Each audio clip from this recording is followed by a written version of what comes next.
ఈరోజు చెప్పేది ఏంటంటే రేపు చంద్రబాబు నాయుడు యొక్క పుట్టినరోజు కార్యక్రమంను పురస్కరించుకొని విషయస్ చెప్పడం జరుగుతుంది.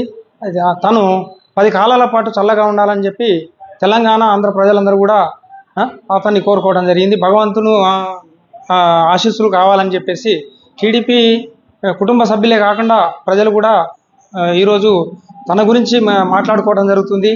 నారా చంద్రబాబు నాయుడు అనేటువంటి అతను నందమూరి తారక రామారావు ఆ రోజు పార్టీ స్థాపన చేసినటువంటి విషయం చాలా గొప్ప విషయము. అతను మంచి మార్గంలో నడిపినాడు కాబట్టి ఈరోజు చంద్రబాబు నాయుడు అది భుజం మీద వేసుకొని నడిపిస్తున్నాడు. ఆంధ్రాలో చక్కగా చేస్తున్నాడు, అట్లాగే తెలంగాణలో చేస్తాడని చెప్పేసి తెలంగాణ ప్రజలు కూడా ఆశపడుతున్నారు. అయితే ఈరోజు ఏదంటే ఆంధ్రాలో చేసినటువంటి విషయము తెలంగాణలో కూడా చేస్తాడని చెప్పేసి తెలంగాణలో కూడా వస్తాడని చెప్పేసి చుక్కల్లో చంద్రుడు చక్కనైనా ఖచ్చితంగా రావాలని కోరుకుంటున్నారు ప్రజలందరూ. జై తెలుగుదేశం, జై తెలుగుదేశం. అయితే నారా చంద్రబాబు నాయుడు గారికి శుభాకాంక్షలు చెప్పడం జరుగుతుంది.